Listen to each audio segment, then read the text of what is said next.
you ask though? What about the dollar as the world's reserve currency? Yeah. Like, what is it? What does that mean, and what does it mean to the regular Joe watching this program if that is no longer the case? Yeah, people don't really understand the degree to which the American economy is dependent on the dollar and its role as the reserve currency. You've often heard the U.S. economy described as a service sector economy, right? We're all about services.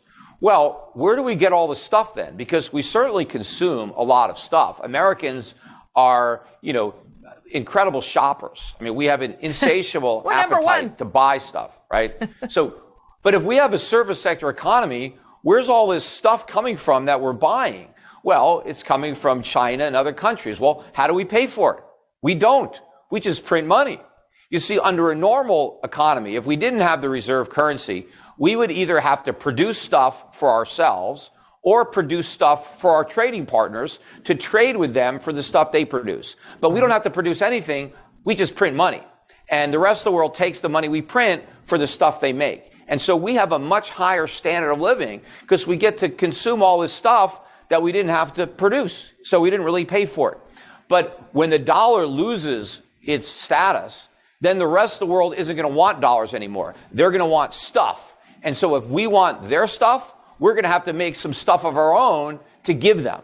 And we can't do it because we don't have the factories. We don't have the savings to create the factories. We don't have the supply chains. We don't have the skilled labor. We don't have anything that a manufacturing economy needs because we're no longer a manufacturing economy. I mean, we manufacture a little, but not nearly enough to satisfy our demand. So what would have to happen if the dollar was no longer the reserve currency is American spending would implode. Consumption would collapse because we'd have nothing to buy. And so our entire GDP would implode. We'd have a massive recession because Americans wouldn't be buying anything because we couldn't afford anything. And all the shelves would be empty because foreigners wouldn't be sending us the stuff that they produce. And we don't have the capacity to produce it for ourselves. What is the likelihood that could happen? Oh, 100%. And when? The only question is when. Because the only way to avoid that would be for the U.S. government to act fiscally responsible. But that's never going to happen. In fact, as long as the dollar is the reserve currency, we have no incentive to be fiscally responsible. So that's the problem here. We're going to keep on doing this until there's a crash, because the only thing that will stop it is a crash. Because we won't voluntarily, face the music because, it's so politically damaging to the people in power to do that. So, and I also think that a lot of people in the U.S., including at the Fed, just take for granted the dollar's reserve currency status. I mean, they don't think that we could ever jeopardize it, that no matter how much money we print, no matter how much our deficits are, the rest of the world is just going to go along for the ride. And I think they believe that because they've gone along so far.